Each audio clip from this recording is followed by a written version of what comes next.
So what do you do when a loved one dies? What is the actual process? Who do you notify? Are there bills that have to be paid? Do you have to pay taxes? And I'm sure you have many, many more questions. So on this video, I have 5 steps to help you during this difficult time.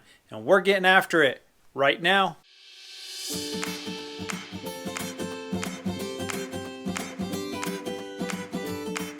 Welcome to the Utah Probate channel. I'm Mike Gallagher. I'm a local real estate agent right here in Utah that specializes in selling probate homes.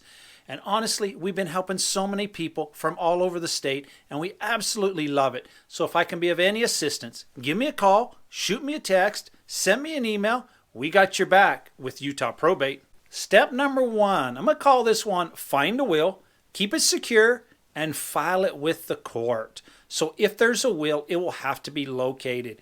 Dig hard, look in all different kinds of places that you can think of. I know sometimes this is difficult. Some ideas that I have, look in a desk or a safe, or maybe a safe deposit box at a local bank. Maybe it's at the attorney's office. Maybe you don't know who the attorney was. Look around and see if you find any business cards for local attorneys. Give them a call and see if they handled your family matters. You may also have to just call some local attorneys who deal with wills and family matters and see if they have worked with your particular family on a will. You can also ask relatives. Maybe they were aware of where the will is located at. So recently, I knew someone who put their will onto little thumb drives, and they gave a copy to all the children. Very handy, very great idea. So once you do find a will, it'll have to be filed with the local courts. In Utah, the info is online of where you need to file. If you have a probate attorney, they will help you with this process. They will probably file the correct documents and the will with the local court. Now, if you cannot find a will, no one knows where the will is, and possibly if there was never a will ever done, you definitely would have to contact a probate attorney to find out what the correct steps are to continue on with your case. Step number 2, I'm going to call this one inventory the assets and notify responsible parties. So who do you need to notify of the passing of a loved one? Well, here are a few examples of things that I thought of. The post office. Probably go down to post office and have the mail forwarded to your address or maybe to a P.O. box that you've set up. The utility companies, the gas, the electric, the cable companies, the cell phone companies. Get those bills notified. The credit card companies. Compile a list of the credit card companies and let them know. Any kind of banks, credit unions, banks, etc., etc. Lenders. Car loans, mortgages, private loans, boat loan. Make sure the lenders are aware of what is going on. The Social Security office. Is there Social Security being delivered? Military retirement or any other kind of retirement account, they may need to be notified. Also, anyone else that you can think of that your loved one was involved with. Maybe a business partnership. Anything along those lines. And next on the list will be to inventory the assets. Get a piece of paper, make a list, a good detailed list of items like cars and trucks and boats, jewelry, gold, guns, property like houses, land, recreational properties, commercial properties.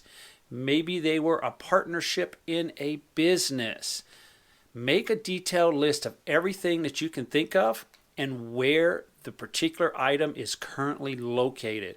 Compile this list and give it to your attorney, and also keep a copy for yourself. Step number 3, I'm going to label this one, take good care of assets and to communicate with the beneficiaries. It's very important to keep everything secured, lock and key with everything. I've seen times when there are various beneficiaries that have keys to the house and they go in and help themselves to the items that they felt they were entitled to. One time, a beneficiary went into the house, they found keys to the vehicles and the vehicle titles were in the house, and they sold the vehicles in the local newspaper. And they also took personal items to the pawn store for cash. So keep good tabs on everything. When it comes to vehicles, real estate, and any other items, keep it well maintained. Maybe mow the grass, remove the snow, do a security patrol. When you're there, leave a different light on the house each time you go. Give the appearance that somebody still lives in the home. And they do have automatic timers too that you can plug a lamp into, and it will automatically turn a light on and off at a set time. Secure small assets.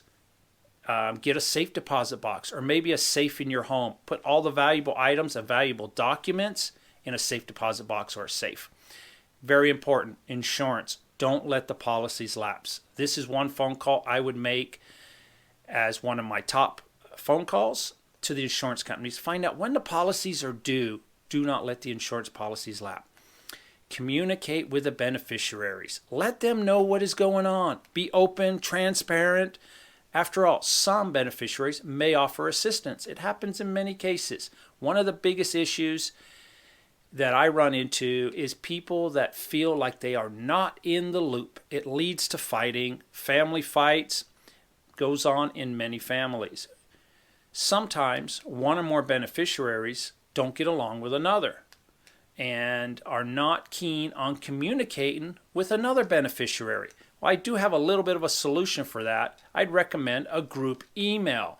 Send out an email detailing everything once a week, once a month, with everyone listed so that everyone feels like they are part of the group and still communicated with the probate process.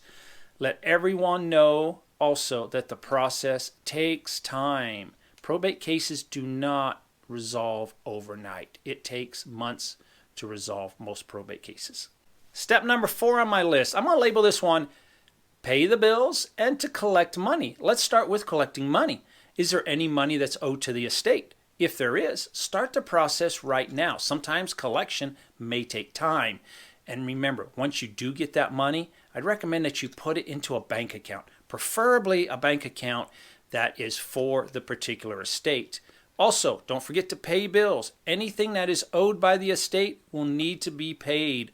Document, document, document. Get receipts, receipts, receipts on everything that you pay out for. Now, if you can't afford to pay the bills, many people can't afford to pay the bills. Talk to a probate attorney for possible solutions so those bills get paid on time. Step number 5 on my list. I'm going to label this one to distribute the assets and to pay taxes. Let's start with the taxes. I recommend that you would consult with a CPA on filing your personal tax returns and any taxes that might be owed on the estate. It sometimes can get a little bit complicated, so to have a professional on board would be a great asset. So once the probate closes, it's time to distribute the assets as per the instructions that you'll get from the court or from your probate attorney. And remember to keep good documents. Document, document, document. And I recommend that you keep those documents for many years. So in conclusion, that's my 5 key steps. If you do have any kind of questions, by all means, reach out to me. Glad to assist you in any way that I can. Until the next video, take care and stay safe.